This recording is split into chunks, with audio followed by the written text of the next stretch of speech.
موڈی نے کہا تھا کہ کپڑے دیکھ کر پہچانو، تو آر ایس ایس انا نے کہہ دیا شیروانی دیکھ کر پہچانو۔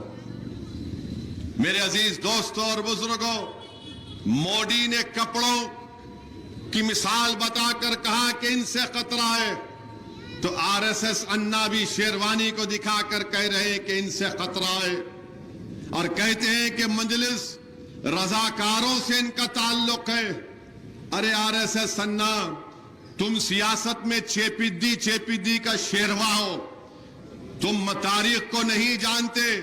ارے تم تلنگانہ میں دورلو کی سیاست کر رہے ہو، ریڈو گارو، دورلو تو تم ہو۔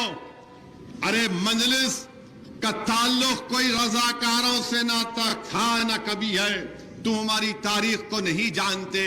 ارے اگر تم کہہ رہے ہو کہ مجلس کا تعلق ان سے ہے، تو اندرا گاندھی دارالسلام میں کیوں آئی تھی؟ شیو شنکر صاحب کے الیکشن میں اندرا گاندھی کیوں آئی تھی؟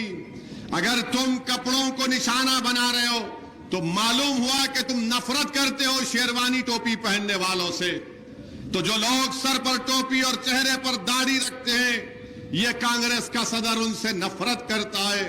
اور مجھے یقین ہے کہ تلنگانہ کے اسمبلی کے انتخابات میں جس کے سر پر ٹوپی داڑھی ہوگی، جو کرتا پائجامہ اور شیروانی پہنتا ہے، وہ اس آر ایس ایس انا کو بتا دے گا کہ جو ہمارے کپڑوں پر حملہ کرتا ہے وہ یقیناً آر ایس ایس ہے، وہ سنگی ہے، وہ نفرت کرتا ہے اور ہندوتوا کے ایجنڈے کو لے کر آگے بڑھ رہا ہے۔